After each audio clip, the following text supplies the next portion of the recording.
Good morning, everybody. Thought I'd come out and make a video. I should have videoed shooting, but I wasn't thinking. I don't have my head on straight today, but thought I'd show everybody my rifle. This is a rifle I picked up earlier this year. It is a Weatherby Vanguard, and it is in, I don't know if you can see there, 25-06. I've got my Vortex Viper HSLR on it right now, because these 3x9s that I usually use, I just wasn't seeing well enough and wanted a little more magnification for this final load development here. So I've been working up a load for this rifle for a couple of months off and on. And I eventually, it was throwing wild groups, and I was halfway tempted to just get rid of the dang thing and sell it. But I went ahead, I put a muzzle brake on it. This is a muzzle brake by a company I found on eBay of all places. Let's see if I can get my camera to focus on that. By Trident. It was like 35 bucks on eBay, and what a steal. So that's been helpful. I'm not recoil shy, but being able to spot my shots in my scope at 300 yards is pretty awesome. I've done some customization. This is the Obsidian model. The stock originally was black and flimsy. I did some modifications to it. For starters, I don't know if you can see, but I removed quite a bit of material. This barrel is completely free floated up to here. The action is pillar bedded, and the recoil lug is glass bedded. So that thing's in there rock solid. The camo on here is just a sponge camo job I did with Home Depot matte paint, and then a clear. I did a kind of a shiny clear coat over it because that was what I had, and I'm kind of cheap, so I just used what I had. I don't really care about shine too much. So anyway, that's the rifle.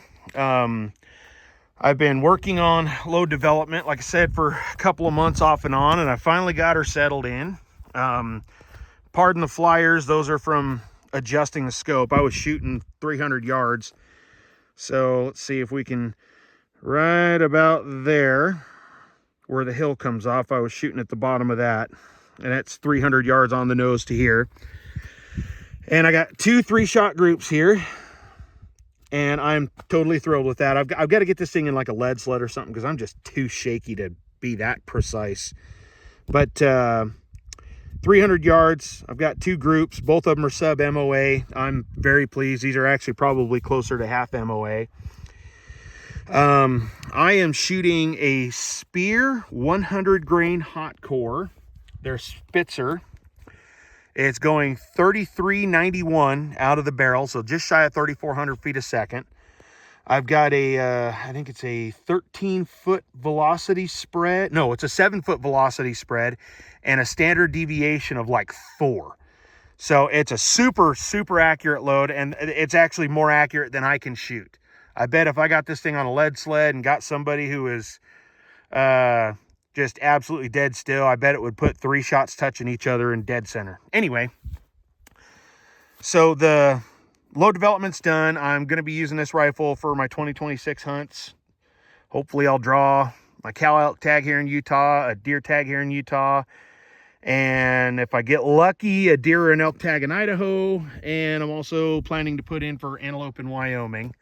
I've got enough points to draw the unit I want to hunt, at least according to Go Hunt. We'll see if they're a liar. The other thing I did was did a penetration and expansion test here. So I had 6 jugs lined up on this table, and I put me this was my first jug here, and it was kind of a, I should have used more of those, but I was just being lazy, and I had one of those, wanted to use it up. So first jug absolutely just exploded. It's thin plastic, and I didn't expect anything less, but it blew up. Second jug here, I found that's all lead shards in there. There was some lead. I've kind of cleaned this up a little bit. There was some lead sitting on the table too, but this bottle just exploded. And I love using these distilled white vinegar bottles. They're pretty sturdy, so they don't blow all over the place. This thing, I still haven't found all the pieces. There are all the pieces around here somewhere. But these tend to hold together a lot better, so I don't have to go hunting for pieces of plastic because I don't like to litter. So I love using these jugs for my penetration expansion testing. This was jug number 3. There is an entrance there.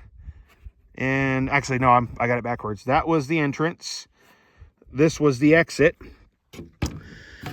Jug number 4, the entrance. And then on the opposite side, you can see just a little dimple right there. That bullet hit that plastic right there and stopped. I poured it out, and here's what we got. I got great expansion. I'm anticipating probably 50% or better weight retention. That thing has mushroomed out to at least twice its diameter. So I'm very impressed with that. Speer makes a fantastic bullet. I've shot bullets from, golly, every major manufacturer out there. I've been an avid reloader for the last couple of decades. And I love testing bullets, and I love to hunt and everything else. And you'd be surprised at what you get out of what we would call, a cheap bullet. These things are like 22, 23 bucks a box. And I've shot Spears for years. I've killed an elk with one. They don't make a bad bullet. They really don't. So, yeah, I'm excited. And I will be using this rifle. I know a lot of people are probably kind of hem and haw about the idea of shooting a 100 grain 257 caliber projectile at an elk, but we've killed them with a 243. So I have no doubt in my mind that this would absolutely do the job on a nice healthy cow. I figure these jugs are about 8 inches in diameter, and this jug literally, that bullet stopped right there and hit the jug and then fell down. So, and I had these things lined up all the way onto here. This jug here was probably about 9 or 10 inches in diameter. It's a square distilled water jug from Walmart. But, you know, so just guesstimating, we'll just call that 8 inches. 8, 8, 8. 3 times 8 is 24. 4 times 8 is 32. I mean, 32 inches of penetration is pretty darn good, I think.